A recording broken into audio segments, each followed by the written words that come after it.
Влиза се в Годеч по пътя. Кара се само направо след бензиностанцията, като се подмине се внимава за тази отбивка, която е за Драгоман.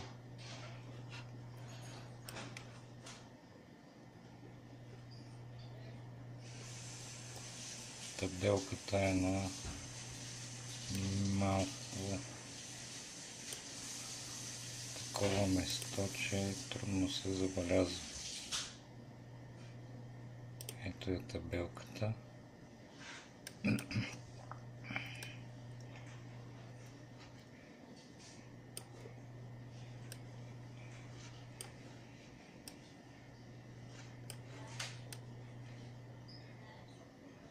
Сега ще се върна малко, за да се види табелката.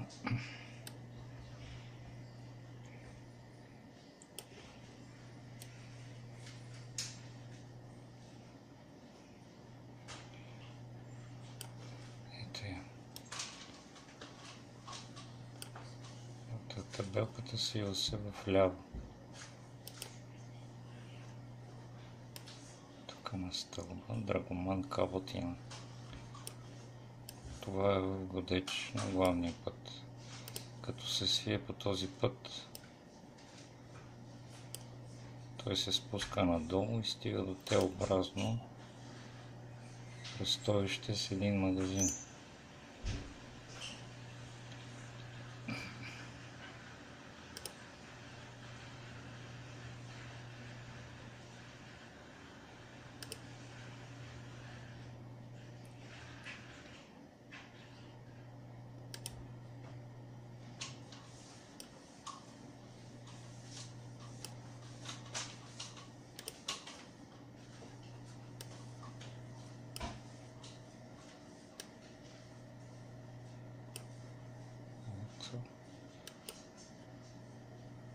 Т-образното аз отива директно при магазина.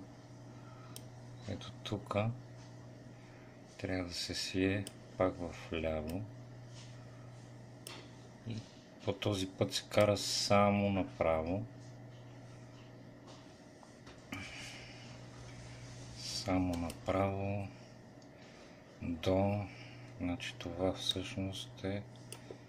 Ето е отбивката за Драгоман.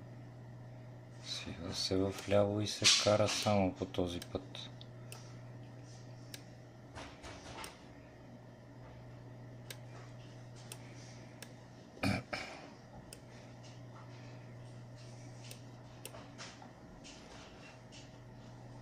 Кара се само по този път.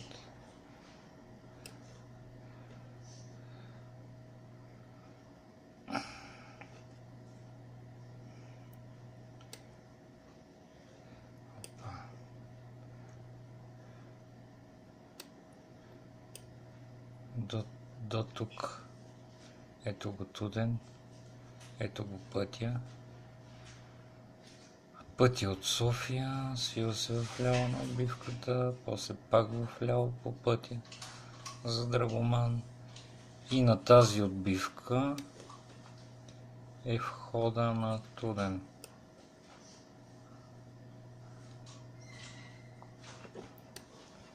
Входа на Туден. Ето това е. Само секунда.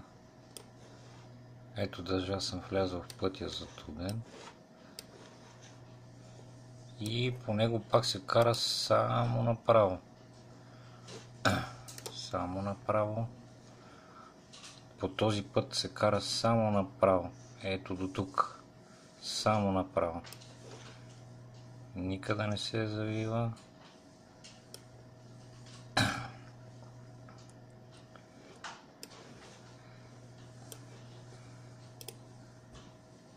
Държи се главния път, той прави леко ляв завой.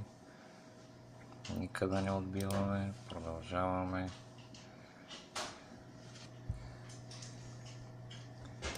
Продължаваме.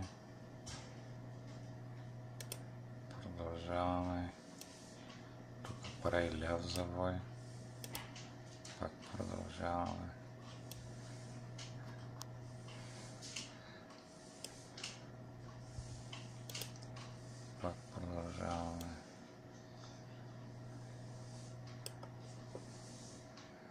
Така стигаме до тази чешмичка и големия площад.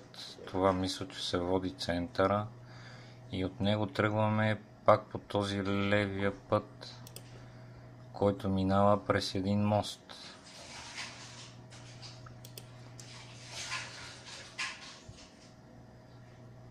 Пътя минава през един мост.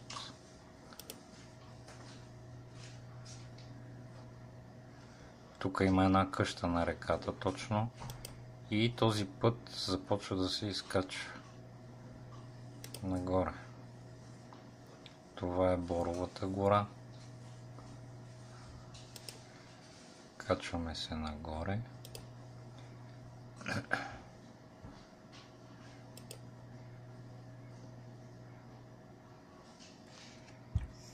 Качваме се нагоре. Пътя е непрекъснато проходим, чисти се.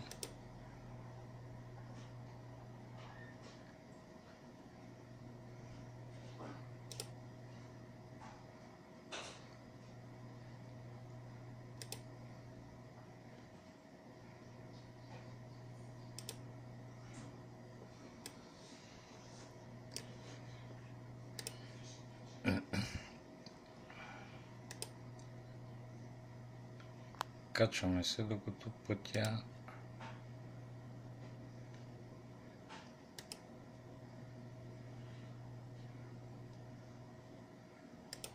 не стигне едно малко кръстовище в най-горната си част. Така, ето тук вече като се изкачите,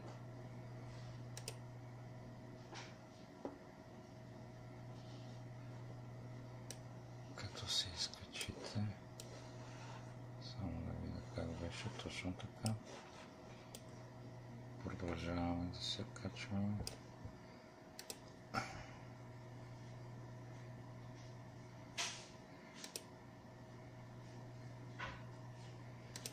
Продължаваме да се качваме. И стигаме до едно единствено друго кръстовище няма. Това е кръстовище като триъгълник. Трябва да завиеме в почти обратна посока. Наляво.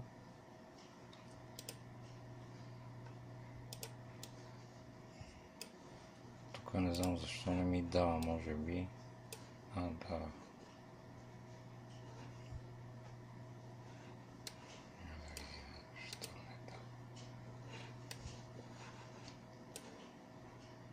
Така, да. И тук почти в обратна посока караме направо, само направо.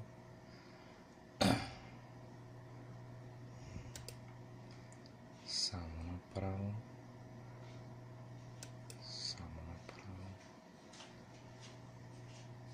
Минаваме тези селскостопански постройки тук.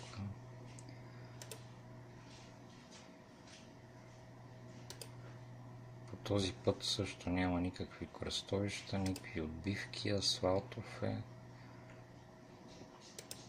Кара се по него само направо. Стига се до къщи. Тук пак само направо се кара.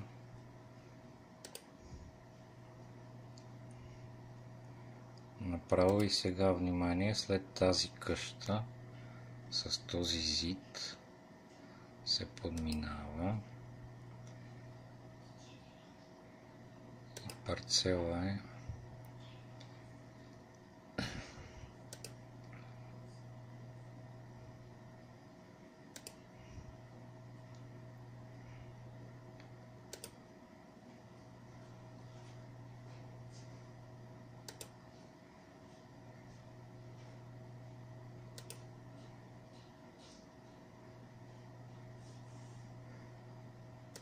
парцела ето тук.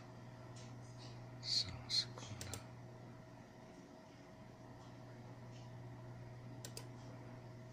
Явно още се кара. Така, тук има къща. Подминаваме я. Тук мисля, че трябваше да има още една къща.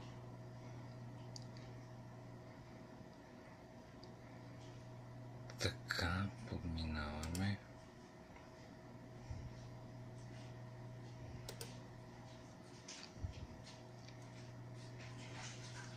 Подминаваме.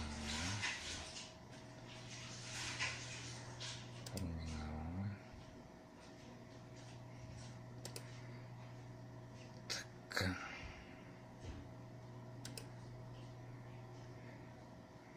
Така, парцела е. Значи ето тук има една свивка в ляво. Парцела излиза и на тази улица и е ето тук. Точно до тази къща. Ето това е едното лице на парцела. Ето тази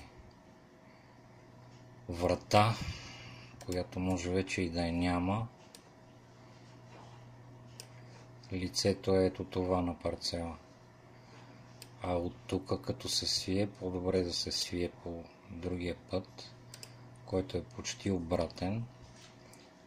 Този път е асфалт до парцела, но тук колата на Google не е минала. Веднага след ето този парцел има едно в дадена част и зид от камъни. Това е другото лице на парцела. Този асфалтов път продължава малко по-надолу и оттам нататък е черен път, който слиза там до мостчето, където беше къщата. Мостчето с реката. Това нещо може да се види на картата. Значи ние какво направихме? Влязахме по този път, минахме, така, изкачихме се тук. Тук направихме почти обратен ляв завой, минахме покрай селскостопанските постройки и ето тук е парцела. Ето тук, като тук има черен път, който слиза на мост. Ето това е мостчето.